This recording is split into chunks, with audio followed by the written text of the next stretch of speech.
Welcome back to United Insider TV for an exclusive look behind the fortified walls of Carrington. The international break is a distant memory. The Premier League war returns on Monday night against Everton, and Ruben Amorim's response to the crisis has been to turn up the volume and the pace. The video you are about to see captures the raw, unforgiving intensity of Friday's training session, a session that confirmed the casualties, celebrated the returning Warriors, and defined the manager's ruthless expectation for the Everton showdown. This was not a light session, it was the sharp end of the sword. Amorim has maintained an uncompromising 6-day work schedule since his arrival, and today was the ultimate examination of the squad's mental and physical readiness. Every drill, every sprint, and every tackle carried the pressure of protecting the 5-match unbeaten streak.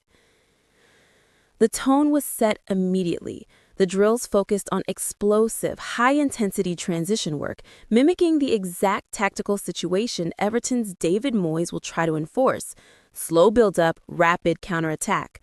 The full squad, fresh but heavily burdened by the transfer rumors and injury news of the week, was put through its paces. The central figures in the session, as always, were the leaders. We saw Matthijs de Ligt and Luke Shaw taking command of the positional drills, ensuring the high line was maintained. Their communication was absolute. This is the cornerstone of the Amorim defense, and their partnership has rarely looked stronger. But the focus was heavily on the engine room. With Harry Maguire confirmed not ready for the Everton match, the back three continuity is now critical. We watched Lenny Yoro, the young center back, getting intensive one-on-one coaching from Amorim himself, preparing him for the possible physical duel against Everton's forwards. The manager is leaving nothing to chance. The most encouraging sight, however, was the focus on Mainoo. While the manager confirmed he did not train on Friday, the hope for his return to training on Saturday was palpable.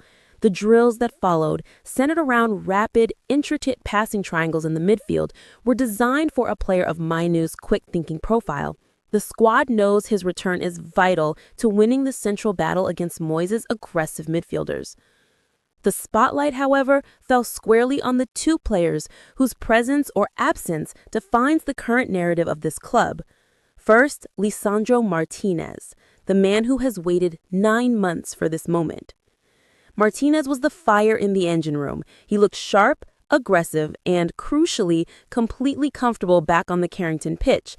The manager's initial caution about easing him back into action was visibly tested by the sheer intensity of Martinez himself. We saw him engage in physical challenges with forwards, showing that renowned, ferocious aggression that the fans call the Butcher. There was a specific moment, captured on the training pitch, where Martinez went into a full-blooded tackle on Mbeumo, a moment that spoke volumes.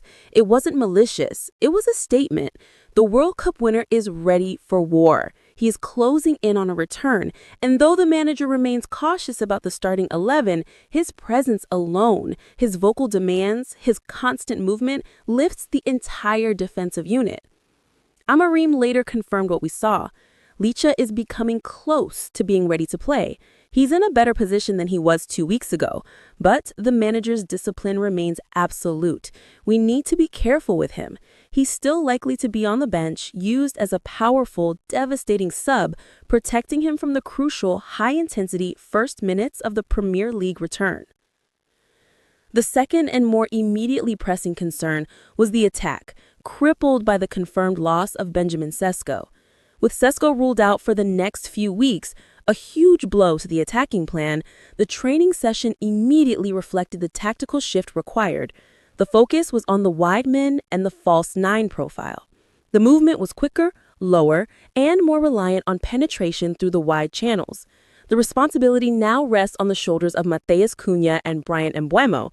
We saw Cunha dropping deep in the final third drills, linking up with play with the midfield, showing that false 9 intelligence the manager will demand against Everton's low block. Mbeumo, fit and ferocious, was relentless in his wide play. He knows his immediate importance is magnified by Sesko's absence. He is Amorim's chief threat, the creator and the finisher on the wings. His output this Monday is non-negotiable, especially with the shadow of the AFCON exit looming in late December. Amorim himself confirmed the plan. We expect to have Sesko, back more or less at the same time as Ahmad and Mbeumo leave for AFCON. It is a calculated exchange, and the success of the next month rests entirely on Mbeumo delivering maximum damage before he departs. The final segment of the session focused on set pieces, both defensive organization and offensive threats. The back three, led by Senna Lamens in goal, drilled endlessly on defending crosses and second balls, anticipating the physicality that David Moyes will unleash. This training session was a stark reminder of the standards Amorim has set. Forget the international break, forget the transfer talk. The only thing that matters now is the match on Monday night. The player's mindset must shift instantly from country to club, and Amorim's punishing schedule is designed to force that change. The message from the manager is clear. We need to start at the first minute, 100 miles an hour, to be ready for the game. This is a tough match. This is the test of the unbeaten streak. And the key to maintaining that streak lies not just in the hands of the available players, but in the unwavering, high-intensity standards set at Carrington today. The squad is back. The crisis is known. The plan is set. All that remains is the performance at Old Trafford on Monday night. Hi Ruben, good to see you. Benjamin Sesko, start with there. What's the update with him? He's going to stay a few weeks out. I don't know how long, but he's not that serious. We have to be careful with him. He's going to recover. He's doing the recovery. He's feeling better. So in a few weeks, I expect to have Ben. How's the rest of the squad looking ahead of the game on Monday? Is Mainoo and Maguire? What's the situation? Maguire is not ready. Kobe didn't train today, but I think tomorrow we could see Kobe. So we'll see. Sam? Do you know roughly when Benjamin is going to be back, and will that kind of cut across when Ahmad and Brian go to the African Cup of Nations? I think it's going to be more or less at the same time. I don't want to say for sure, but when they are going to the CAN, I expect to have Ben back. Have you been told yet when those three players will go to? No, we have the rules. When we have to release the players, we will see. We are doing our job to try to maintain the players a little bit longer, but it's not just in our hands. We need to respect that, but we will try to do everything to protect the club, protect the player, and protect the national team. Sorry, when is it that they're supposed to? I think it's 2 weeks before the start. So we'll try to arrange something with the federations, but we need to respect their wills in this case. Are you concerned then for that Wolves game that you won't have everyone available? Yeah, it's a concern, but we already knew, and it's an opportunity for other players. We have also the under 21s. We need to send also a message in that time. So we'll see. But of course, it's not ideal because they are so important in our team, and we don't have a long squad. But again, our academy is for these moments, and we'll be ready. You only face 3 top 10 teams in the next 10 games. How much of an opportunity is this run of games for you? It doesn't matter. In our league, it doesn't matter. The table, it doesn't matter. Everything is so tight that is irrelevant. And if you know the history of our team, you never know where is the difficult game. So that is completely irrelevant in Premier League. Afternoon, Ruben. Saw Lisandro Martinez in training again this morning. Just wonder how close is he to being match fit? And also, I'm just curious, could you see him as an option in midfield potentially going forward? I can see. I think a smart, intelligent football player can play in a lot of positions, but it's not the right position for him. He needs more time to work there. He's not working there. But in one emergency, he can play. But no, I'm not thinking about that. I feel that Liche is becoming close to be ready to play. Of course, we need to be careful. He's going to struggle in the first minutes, but he's clearly in the better position if you compare 2 weeks ago.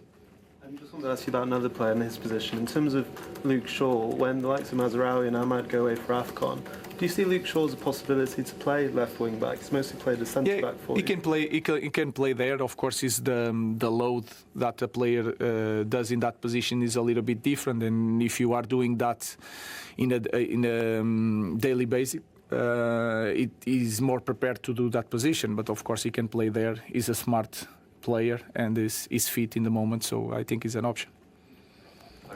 I know you've been asked about anniversaries a lot recently, but on Monday it's a year since your first game. What do you remember about the build-up to that Ipswich game? Obviously coming to a new country, trying to get the players to learn a new way of playing in 2 or 3 days. It must be very hectic. Yeah, there was everything really fast. The first thinking was like the first game, the environment is completely different of Premier League, and I was excited with that. Right away, I knew that we will struggle in some things, but was that feeling of yes, he's the best league in the world, is maybe the best club in the world, but at the same time, it's a big job and is going to require a lot of work. And when you look back at what you saw on the pitch at Portman Road a year ago compared to what you would expect to see at Old Trafford on Monday, there must be massive differences in how the team are playing, the way they behave. Yeah, I think we are showing that, but the important thing is that doesn't matter what we did in the recent games. We cannot forget that we start in that point. We suffered a lot last year, so we have to take that in account and to play every game like it's the last one or the first one. But of course, if you ask me, I expect a team with more control, more dominant, playing a better football, and the